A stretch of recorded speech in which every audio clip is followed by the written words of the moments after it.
Olá, amigos do canal.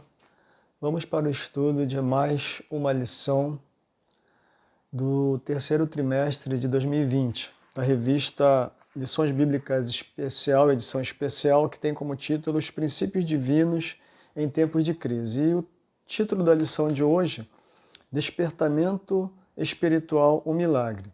O textuário é isto digo, conhecendo o tempo que é já hora de despertarmos do sono, porque a nossa salvação está agora mais perto de nós do que quando aceitamos a fé. Romanos 13, 11. Verdade prática, o despertamento espiritual é uma consequência da submissão à vontade de Deus. Texto de leitura em classe, Esdras 1, de 1 a 7, Neemias 1, de 1 a 13. Esdras 1, de 1 a 7, 1 e 2 que eu vou ler e o 5.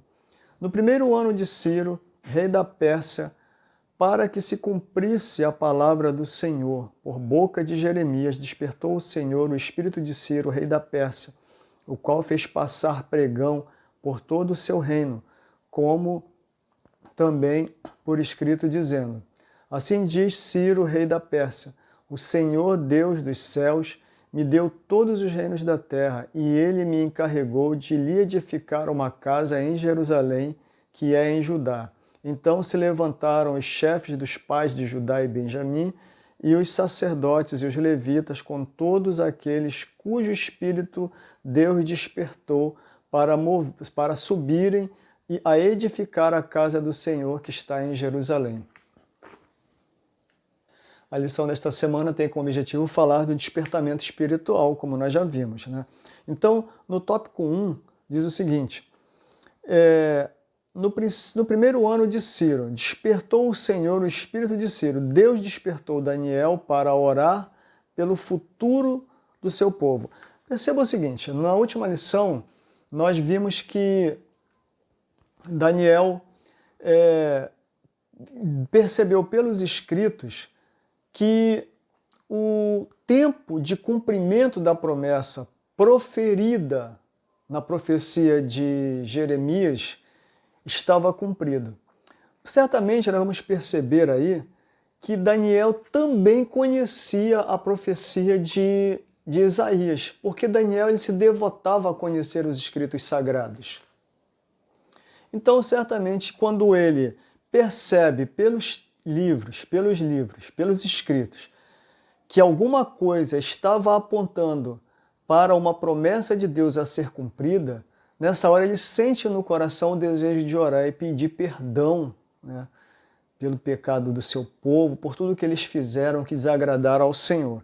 E aí nós vemos aqui, nessa oração, o coração de Ciro é despertado, porque Ciro estava dentro da profecia de Isaías.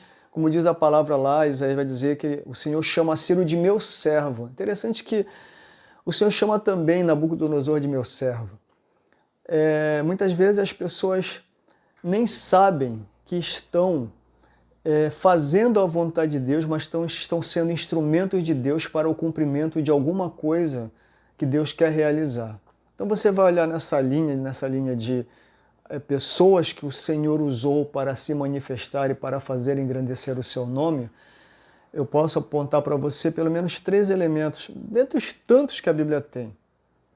Você vai ver Faraó. Na dureza do coração de Faraó, ele serviu de instrumento para Deus mostrar o seu poder a um povo que imaginava que o próprio Faraó seria Deus, ou era o representante de um Deus na terra. Né? Nós vemos isso. Aí você vai ver Faraó, você vai ver muitos momentos em que aconteceram de incursões dentro de Israel, que estava completamente idólatra, ou Israel do Norte ou Israel do Sul. Muitas vezes você vai encontrar ali como Deus impulsionando aquelas nações para exercerem juízos imediatos em Israel. Você vai ver isso sempre.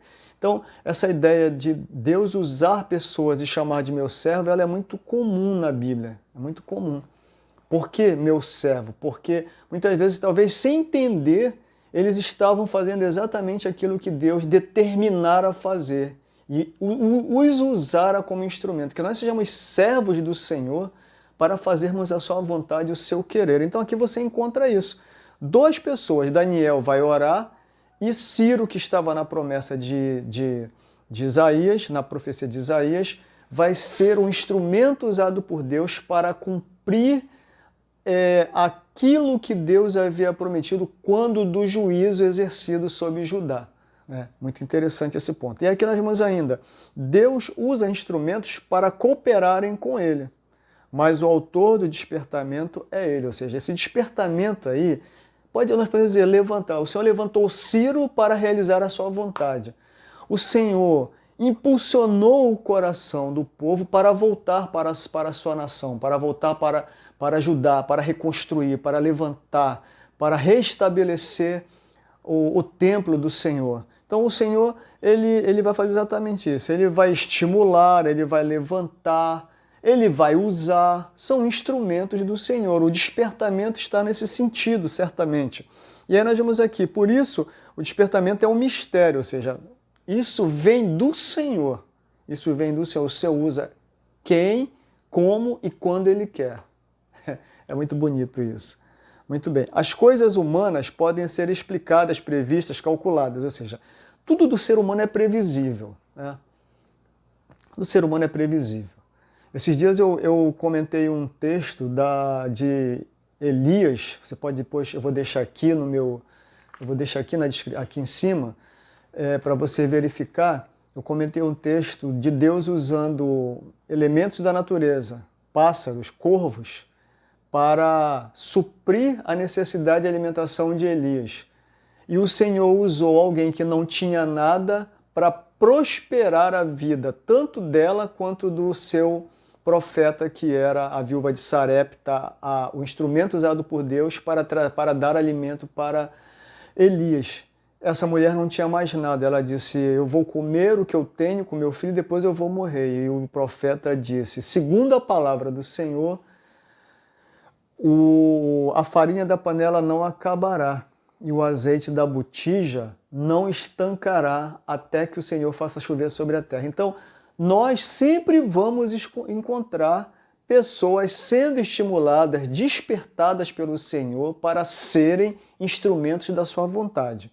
Ok? E aí nós partimos para o tópico 2. E ainda aqui no item, na minha revista, tem um subsídio teológico que fala sobre a vontade de Deus. A vontade de Deus divina é a causa final de todas as coisas. Ele vai dizer assim, a vontade de Deus ela pode ser revelada ao homem de várias maneiras, pela palavra falada, por meio de sonhos e visões, pelo mundo natural e pelos eventos históricos, no futuro do reino de Deus e pelas sagradas escrituras. E aí nós partimos para o item 2, o tópico 2, as finalidades do despertamento, a restauração nacional de Israel, a restauração espiritual de Israel. Evidentemente, o Senhor vai levantar Ciro, como nós já falamos, vai despertar Ciro para dizer que o povo poderia voltar e para que eles reconstruíssem o templo do Deus dos céus. Ele foi despertado por Deus para levantar a nação de Israel, uma nação destruída, talvez alguns dissessem assim, nunca mais nós poderemos voltar à nossa pátria. Nunca mais nós seremos uma nação, seremos um povo. E o povo de Israel continua aí. Foram espalhados novamente, mas pela misericórdia do Senhor hoje em dia estão na sua terra. E a Bíblia fala, olhai para a figueira que já está brotando. Israel, ela é um relógio, ela é um termômetro da vontade de Deus. O povo de Israel, nós temos que estar sempre atentos porque sucede naquela nação, porque eles são alvos do cumprimento de profecias que ainda estão por se cumprir, que nós estejamos atentos a isso. E aí nós vamos para o item 2, a restauração espiritual de Israel. Aqui na restauração espiritual tem um ponto interessante, que eles foram levados cativos para a Babilônia, por quê? Primeiro, quando houve a divisão do reino, lá no final do reinado de Salomão, quando Jeroboão assumiu, filho de Salomão, que não quis ouvir a voz do povo que pediu alívio nas cargas tributárias. Esse negócio de carga tributária vem desde os tempos antigos, Estamos sempre sobrecarregados e carregamos um peso, e nossos ombros estão um peso muito grande dos impostos que nos cobram. Isso não era diferente naquela época. Então, Jeroboão não quis ouvir o povo, né, que pedia que ele aliviasse a carga que fora imposta por Salomão. Naquele momento, mas era a vontade de Deus por conta da idolatria de Salomão.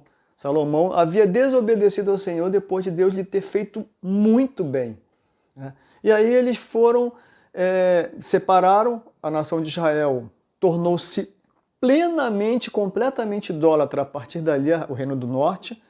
Idólatra, a partir dali, começaram a adorar 2 bezerros de ouro que foram colocados, se não me engano, em Samaria por Jeroboão, né? Que foi aquele que veio a governar foi o primeiro rei do reino dividido no Reino do Norte. E no Reino do Sul ficou, então, Jeroboão, e depois vieram. Essa daí é para que a linhagem de Davi não fosse cortada, porque havia uma profecia de Deus para Davi. A história é maravilhosa. É bom que você leia a Bíblia, você conhecendo essas coisas, você vai enriquecendo o teu conhecimento sagrado, é maravilhoso. E aí o que ocorre? Eles tiveram reis que eram piedosos, que temiam ao Senhor, que restauravam o culto. E depois vinham reis que eram ultra super idólatras, como foi o caso de Manassés. Tem até uma música que se canta hoje aí, que eu acho aquilo a coisa mais absurda. Manassés, ele nunca foi esquecido como alguém que praticou as piores atrocidades idólatras na nação do Reino do Sul, de Judá e Benjamim, né? Não é porque em um momento ele ficou meio acanhado, tímido, com medo do juízo de Deus, que ele deixou, ele se tornou um servo do Senhor. A Bíblia sempre vai olhar para ele após a sua morte como alguém que fez o que havia de mais inaceitável com relação a culto pagão naquela nação, a ponto dele sacrificar seus próprios filhos. Então, o povo foi desobedecendo, o Senhor falava, os profetas vinham, e eles não atendiam à voz do Senhor. Ou seja, havia um contrato firmado com Deus, havia uma aliança firmada com Deus, e essa aliança era quebrada o tempo todo pelo povo. E aí o que Deus faz? Deus diz assim, esse povo vai ser destruído. Se você ler Jeremias, eu estou lendo o livro de Jeremias nesse momento, Jeremias está o tempo todo falando, olha, vocês já erraram, é melhor vocês se entregarem logo para Nabucodonosor, é a melhor coisa que vocês fazem, não tem mais jeito, vocês pecaram, desobedeceram, não respeitaram o Senhor, não cumpriram com o seu culto, não obedeceram às suas promessas, às suas palavras, não tem mais jeito, vocês vão ser destruídos. E eles foram destruídos efetivamente, por causa da idolatria, por causa do pecado. Quando eles vão para a nação de Babilônia, nasce o que nós chamamos de sinagoga. O que era a sinagoga?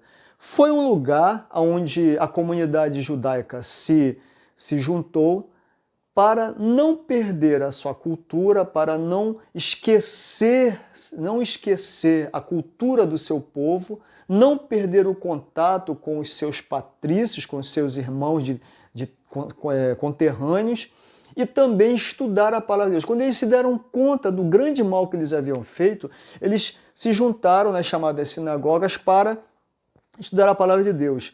Eu já tive a oportunidade de ir a Israel alguns anos atrás e me chamou a atenção quando eu estava dentro daquela parte onde tem as muralhas de Jerusalém, ali tem escolas de estudos da Torá.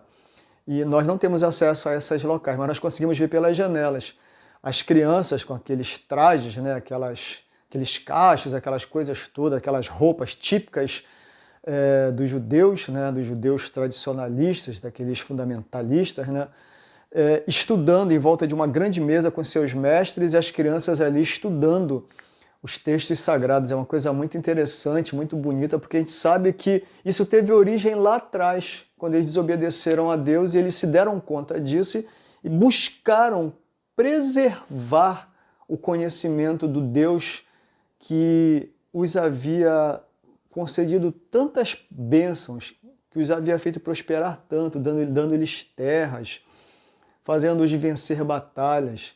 Então, lá em Babilônia, eles voltaram-se para buscar Deus. E aí, quando o rei diz assim, vocês podem reconstruir o templo, isso deve ter causado uma grande euforia naqueles que aguardavam esse momento. Evidentemente que nem todos aguardavam, mas alguns certamente aguardavam. E esses que estavam na sinagoga, eu acredito que esperavam ansiosamente pelo momento do retorno. E aqui diz o seguinte: durante o cativeiro, o povo de Israel havia assimilado muitos dos costumes dos babilônios, porém haviam aprendido a lição concernente à vontade de Deus, não servir aos outros deuses das nações, não adorar os ídolos. Israel havia sido curado da idolatria, o sofrimento resultou no despertamento e este na sua restauração espiritual. Você vai ver que depois disso, Israel desobedeceu a Deus por outras razões, mas não pela idolatria. Você vai ver quando Neemias ele volta, Esdras convoca o povo, você vai ver Joel e outros profetas chamando a atenção do povo, mas não por questões de idolatria, mas por questões muitas vezes relacionadas à vida social do próprio povo, mas não por idolatria. Então, parece que eles aprenderam a lição. Que nós estejamos atentos para isso, que nós não sucumbamos também às ofertas que o mundo nos faz. E aqui diz assim, cada despertamento tem por objetivo principal a salvação e restauração do homem. O Espírito Santo está sempre pronto para convencer. Vejamos, o Espírito Santo é sempre intolerante com o pecado. O Espírito Santo convenceu Saulo, ele convenceu a mulher samaritana e fez Zaqueu confessar. Nós vemos aqui o seguinte, nós temos como o nosso guia, o nosso instrutor, o nosso orientador, o Espírito Santo de Deus. Jesus disse sim, que ele iria para o Pai, mas enviaria o Consolador que estaria conosco. É sempre bom nós estarmos atentos para esse fato importante da presença do Espírito Santo na igreja. Muitas vezes você já foi pregador da palavra de Deus na rua, chamados cultos ar livres, culto na praça, que nós chamamos de culto ar livre. Talvez você tenha escutado esse tipo de questionamento, esse tipo de crítica. Não sei para que vocês vão pregar, ninguém aceita Jesus. E eu já vivenciei situações desse tipo. E quando alguém me criticou ou questionou que nós íamos fazer evangelismo de rua, eu disse para aquela pessoa, olha, a minha obrigação é pregar a palavra, mas não tenho poder de convencer ninguém a aceitar Jesus. A palavra diz que quem convence é o Espírito Santo. Então, se algum dia você também passa por uma situação desse tipo, e alguém questionar, você vai pregar para quê? Ninguém aceita mesmo? Sempre terá alguém ouvindo o que você está dizendo. E a minha experiência é maravilhosa. Eu cansei de ver as pessoas com meia cortina, só com o olho, ouvindo o que nós estávamos dizendo nas casas, no entorno de onde nós pregávamos. Então, o Espírito Santo ele convence. Eu não tenho poder de convencer ninguém. A mim só compete pregar a palavra. E diz assim, o item 3, então nós partimos para o tópico 3. Deus cumpre as suas promessas. Então, a fidelidade de Deus em suas promessas. Deus promete e Ele fará cumprir. Se Deus tem prometido algo, Ele fará cumprir. Nós precisamos nos convencer de que Deus ele não falha, de que Deus ele não mente e que as promessas de Deus elas nunca chegam atrasadas. Às vezes a gente diga assim, mas está demorando tanto, Senhor. Deus nunca nos entrega nada com atraso. Quem entrega com atraso são essas transportadoras aí, né? Mas Deus nunca entrega nada com atraso.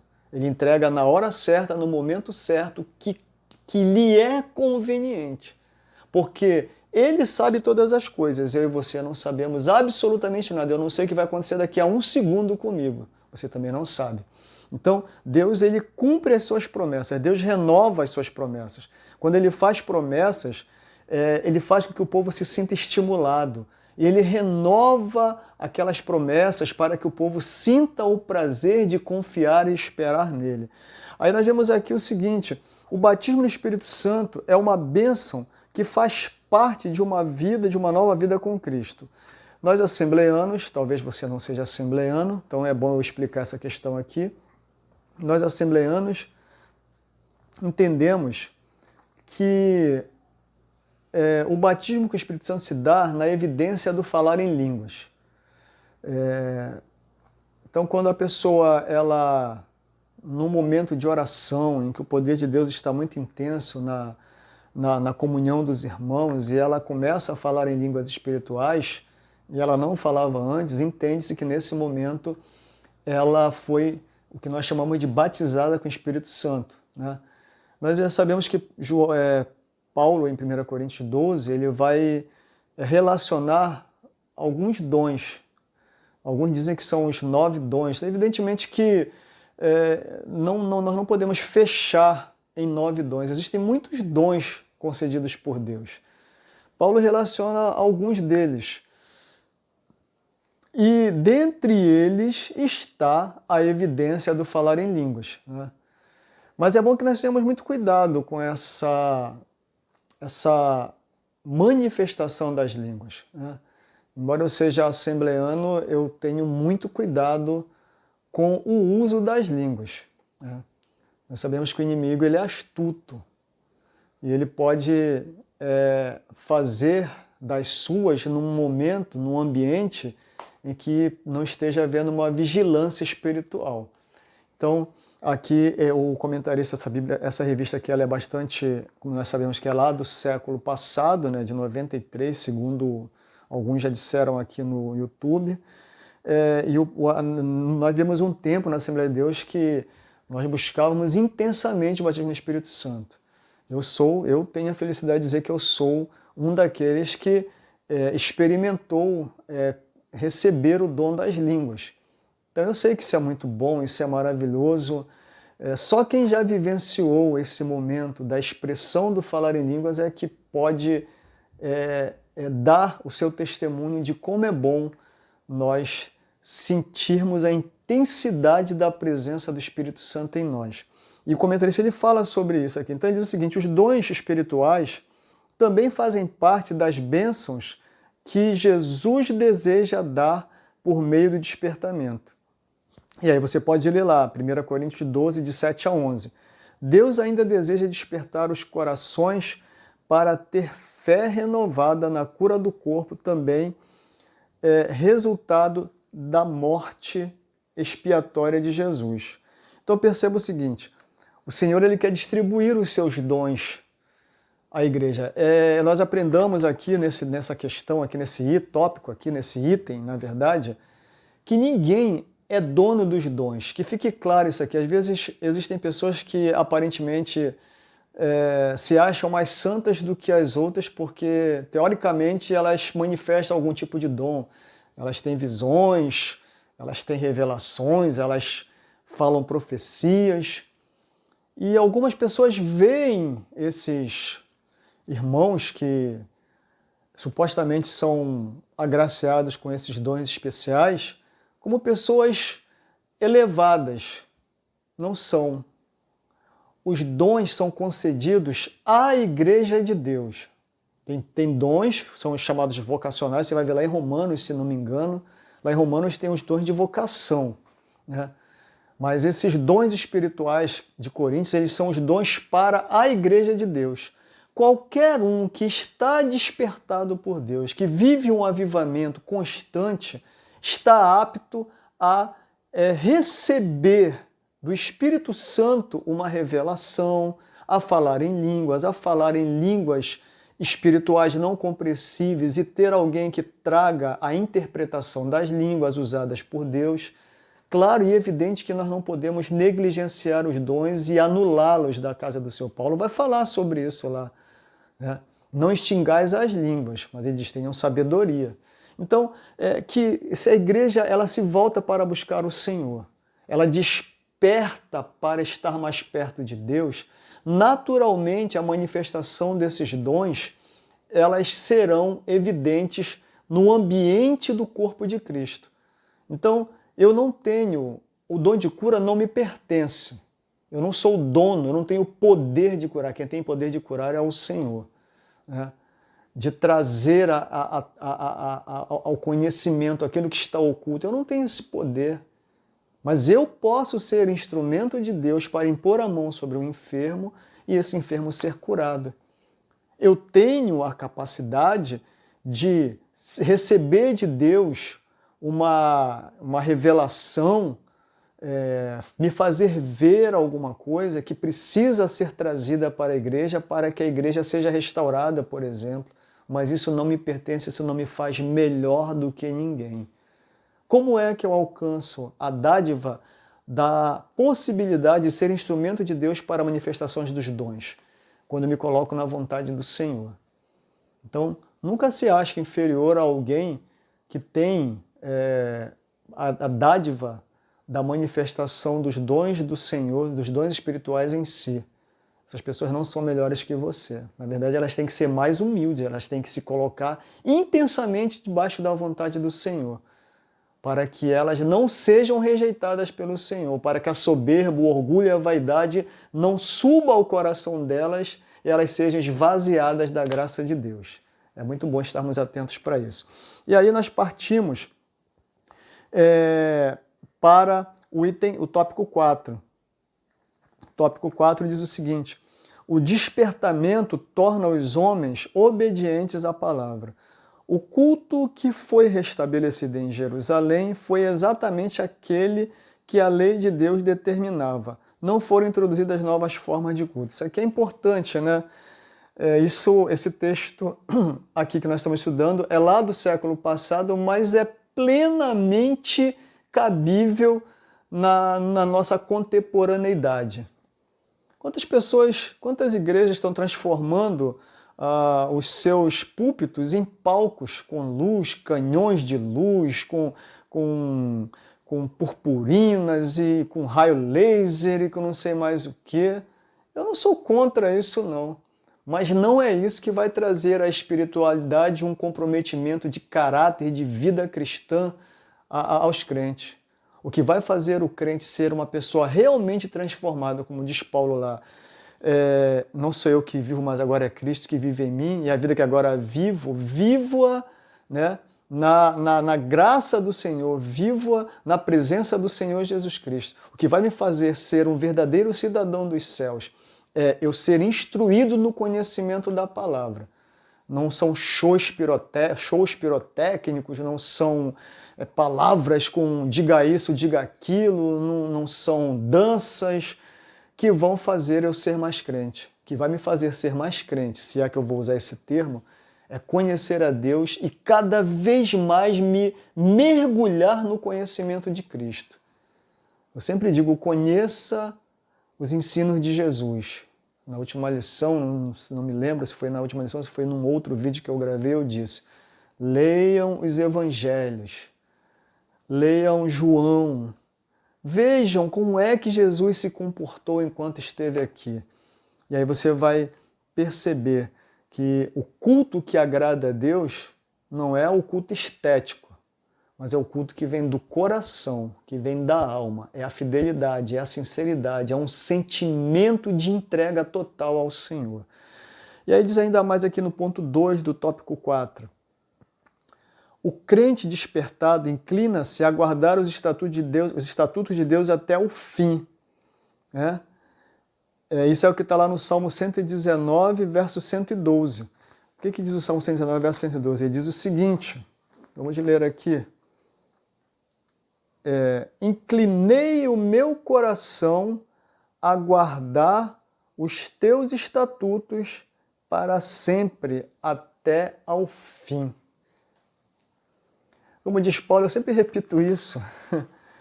A impressão que dá é que eu só conheço esse texto na Bíblia. Paulo diz assim: sede firmes e constantes, sempre abundantes na obra do Senhor.